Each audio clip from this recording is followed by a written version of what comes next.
नमस्कार। आज हम मकर संक्रांति भारत के विभिन्न राज्यों में किस तरह से मनाई जाती है उसके बारे में सुनेंगे।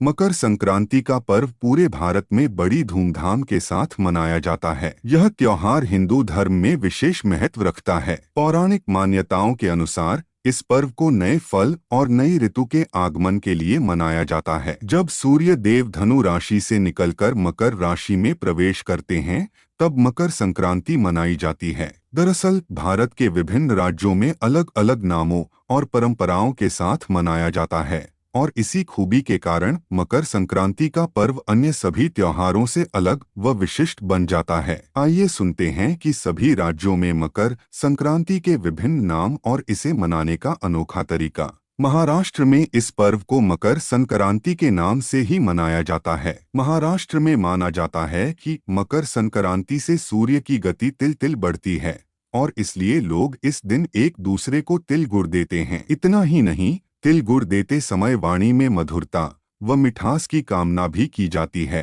ताकि संबंधों में मधुरता बनी रहे। महिलाएं एक खास तरह का हल्दी कुमकुम का समारोह करती हैं और गुड़, तिल, सिंदूर, चूड़ियां आदि चीजें अन्य सुहागन महिलाओं को दान करती हैं।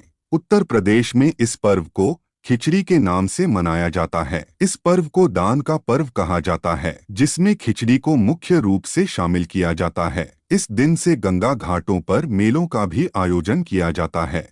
पंजाब और हरियाणा में इस पर्व को लोहड़ी पर्व के नाम से मनाया जाता है। मकर संक्रांति की पूर्व संध्या पर लोग खुले स्थान में आग जलाते हैं और परिवार व आस पड़ोस के लोग अग्नि की परिक्रमा करते हुए रेवड़ी, तिल, गुड़, चावल और भुने मक्के की अग्नि में आहुति देते हैं। यह पर्व नई दुल्हनों और नवजात बच्चों के लिए बेहद खास होता है। सभी एक दूसरे को तिल की मिठाइयाँ खिलाते हैं और लोहड़ी लोकगीत गाते हैं।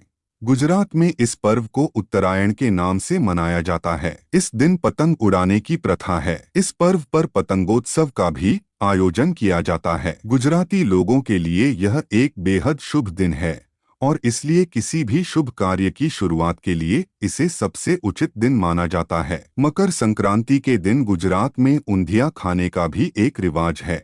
राजस्थान में इस पर्व को उत्तरायण के नाम से मनाया जाता है। राजस्थान में मकर संक्रांति का पर्व सुहागन महिलाओं के लिए विशेष महत्व रखता है। इस दिन सभी सुहागन महिलाएं अपनी सास को वायना देकर उनका आशीर्वाद प्राप्त करती हैं। साथ ही इस दिन महिलाओं द्वारा किसी भी सौभाग्य सूचक वस्तु का 14 की संख्या में पूजन व संकल्प कर 14 ब्राह्मणों को दान देने की प्रथा है। पश्चिम बंगाल में इस पर्व को पौष संक्रांति के नाम से मनाया जाता है। इस पर्व पर गंगा सागर पर बहुत बड़े मेले का आयोजन किया जाता है, और सभी लोग इस संगम में स्नान अवश्य करते हैं। कहा जाता है कि मकर संक्रांति के दिन ही गंगा जी भगीरथ के पीछे पीछे चलकर कपिल मुनि के आश्रम से होकर सागर में जा मिली थीं, और इसलिए मान्यता है कि मकर संक्रांति के दिन अगर इस संगम में डुबकी लगाई जाए तो इससे सारे पाप धुल जाते हैं। पश्चिम बंगाल में स्नान के साथ साथ दान को भी महत्व दिया जाता है। इस दिन तिल का दान करने की प्रथा है। कर्नाटक में इस पर्व को मकर संक्रांति के नाम से ही मनाया जाता है। कर्नाटक में इसे एक फसल के त्योहार के रूप में देखा जाता है। इस दिन बैलों और गायों को सजा धजाकर शोभा यात्रा निकालते हैं। साथ ही खुद भी नए कपड़े पहनकर एक दूसरे को ईख, सूखा नारियल और भुने चने का आदान प्रदान करते हैं। इतना ही नहीं, इस दिन पतंगबाजी का भी आनंद लिया जाता है। तमिलनाडु में इस पर्व को पोंगल के नाम से मनाया जाता है।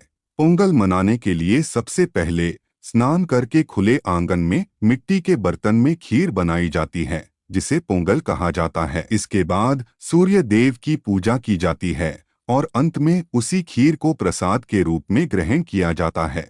आसाम में इस पर्व को माघ बिहू के नाम से मनाया जाता है। माघ बिहू को भोगाली बिहू भी कहा जाता है, जो वास्तव में भोजन का त्योहार है। माघ बिहू फसल कटाई के मौसम के अंत का प्रतीक है। माघ बिहू की पूर्व संध्या को उरुका कहा जाता है। यह आसाम में साल की सबसे स्वादिष्ट रात होती है, जब परिवार और दोस्त इकट्ठे होते हैं और अलाव के आसपास दावत करते हैं। उत्तराखंड में इस पर्व को घुघुतिया त्योहार के नाम से मनाया जाता है। उत्तराखंड में इस दिन जगह जगह पर मेले लगाए जाते हैं। साथ ही लोग गंगा स्नान करके तिल के मिष्ठान आदि को ब्राह्मणों व पूज्य व्यक्तियों को दान करते हैं। बिहार में भी इस पर्व को खिचड़ी पर्व के नाम से मनाया जाता है। यहाँ उड़द की दाल, चावल, तिल, खटाई और ऊनी वस्त्र दान करने की परंपरा है। बिहार में मकर संक्रांति का खास महत्व होता है। आप सबको मकर संक्रांति की शुभकामनाएं।